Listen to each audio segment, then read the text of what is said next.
ان انتوا الشيب بتاع الجسم اللي هو كده ده، اللي هو بيرفكت كده ما فيهوش ولا غلطه. تعالى اقول لكم ازاي نعمل عمليه نحت ونلبس اي بيزك وتي شيرت وحاجات كده تكون مرسومه علينا. الحل كله بقى في الكرسي ده.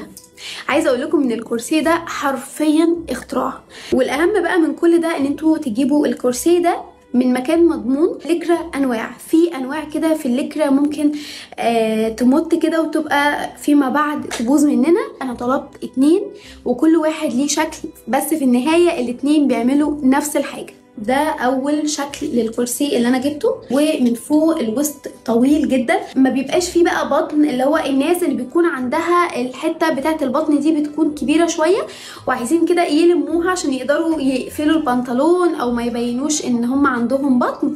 فالحل في ده كان اول شكل. يلا بينا اوريكم ده تاني شكل للكرسي. عايزه اقول لكم ان هو ليه حمالات كده ولغايه هنا، هو شورت كده بيكون لامم الجسم من اول فوق لغايه تحت. ما تخافوش من شكل بطنكم بقى بعد ما تلبسوا الكرسي، لان انتوا اوريدي هيكون شكل جسمكم بيرفكت ومرسوم. باي باي.